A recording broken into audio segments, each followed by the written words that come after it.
बाहेर पडणारा मुसळधार पाऊस आणि घरात बनवलेले हे असे टम्म फुगलेले कुरकुरीत असे पालकचे भजी, त्याच्यासोबत तळलेली हिरवी मिरची, एकच नंबर बेत. तर आज बनवूया अगदी टम्म फुगलेले पालकचे भजी. तर चला पटकन या रेसिपीला सुरुवात करूया. भजी बनवण्यासाठी मी इथे पालकची पानं निवडून आणि 2 ते 3 पाण्यात स्वच्छ धुवून घेतले आहेत. एक पानं मी इथे वेगळी करून घेतली आणि मोठी पानं मी इथे भजी बनवण्यासाठी वापरणार आहे. भजी तळण्यासाठी एक बेसनाचं मिश्रण तयार करून घेऊ. त्यासाठी मी इथे 1 वाटी बेसन घेतलं आहे. हे बेसन एका भांड्यामध्ये घालून घेऊ. तुम्हाला जितके भजी बनवायचे त्या अंदाजाने तुम्ही इथे बेसन वापरू शकता. आता याच्यामध्ये 2 चमचे कॉर्नफ्लॉवर घालूया.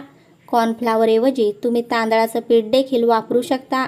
हे घातल्याने भजी अगदी कुरकुरीत असे होतात. अर्धा चमचा ओवं असं हातावर घेऊन थोडं असं क्रश करून नंतर या मिश्रणामध्ये घालून घेऊ. वरून चवीपुरतं मीठ घालूया.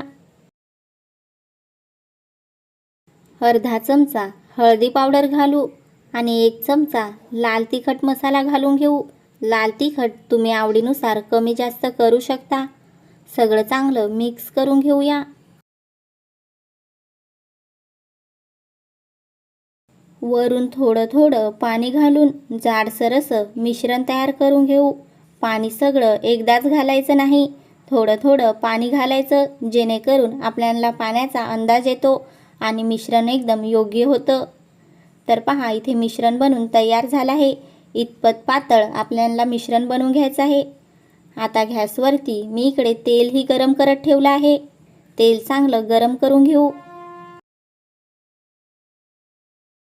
आता या बेसनाच्या मिश्रणामध्ये चिमूटभर इतका खाण्याचा सोडा घालून घेऊ. जेव्हा आपल्याला भजी तळायचे तितक्यातच खाण्याचा सोडा घालायचा आहे, जेणेकरून भजी चांगले टम्म असे फुगतात. तर पहा इथे मिश्रण चांगलं मिक्स करून घेतलं.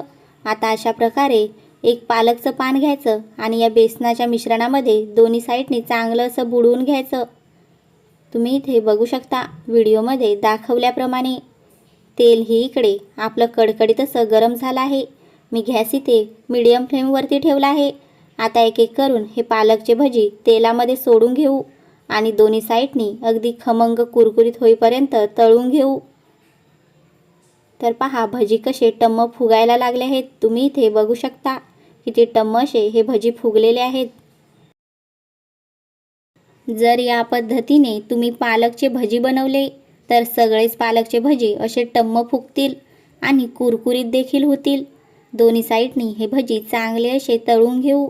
तर पहा इथे पालकचे भजी तळून तयार झाले आहेत. आता हे भजी काढून घेऊया आणि सगळे भजी याच पद्धतीने तळून घेऊ. तुम्ही इथे बघू शकता किती छान असे भजी फुगत आहेत.